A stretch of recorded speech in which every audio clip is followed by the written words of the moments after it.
পিঠা বাঙালির ঐতিহ্য। পিঠা মানে মজা, পিঠা মানে ভালোবাসা, তাই না? পিঠা অনেকেই পছন্দ করে, আবার অনেকে করে না। তবে আমরা অনেক বেশি পছন্দ করি যদি সেটা ঝাল ঝাল হয়। মিষ্টি টাইপের খাবার আমার পরিবারের কেউই তেমন একটা পছন্দ করে না। এই পিঠাটা মূলত মিষ্টি টাইপেরই হয়।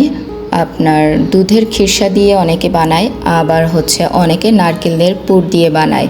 তবে আমি আজকে একদমই ভিন্ন অন্যরকম কিছু একটা করব, আর কিভাবে এই পিঠাটা আমি বানালাম সেটাই আপনাদের সাথে শেয়ার করব। সো হ্যালো এভরিওয়ান, আসসালামু আলাইকুম।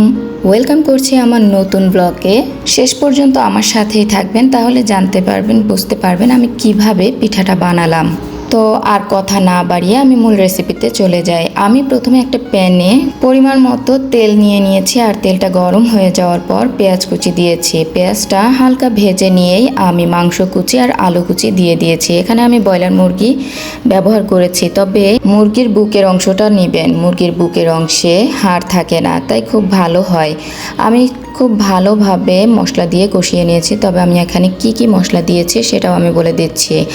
আদা বাটা, রসুন বাটা আর সয়া সস দিয়ে আমি রান্না করে নিয়েছি। শেষে একটু টমেটো সস দিয়েছি।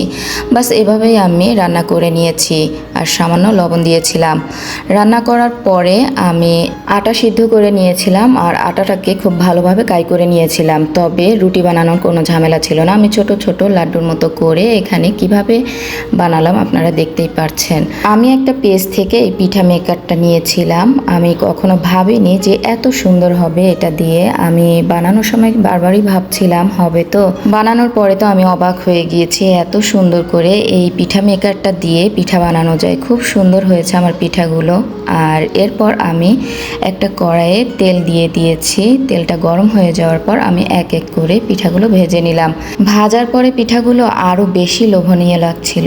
আসলে আমি পিঠা তেমন একটা বানাতে পারি না, আর আমার জন্য এই পিঠা মেকারটা খুবই ভালো হয়েছে। এখন আমি চাইলেই যখন তখন আমি আমার বাচ্চাদেরকে পিঠা তৈরি করে খাওয়াতে পারবো। এখানে দেখেই বোঝা যাচ্ছে পিঠাগুলো কতটা সুন্দর হয়েছে। আমি একটা পিঠা আপনাদেরকে ভেঙে দেখাচ্ছি, ভাঙার পরে বুঝতে পারবেন পিঠার ভিতরটাও কতটা সুন্দর হয়েছে। আর যেহেতু মাংস দিয়ে বানিয়েছি তাই খেতেও অসাধারণ হয়েছে। আমার বাচ্চারা খুবই খুশি, আর ওরা বলছে আম্মু আবার বানিয়ে দিবে। আজকের ভিডিওটা এই পর্যন্তই। ভালো লাগলে লাইক, কমেন্ট, শেয়ার করে দিবেন। আল্লাহ হাফেজ।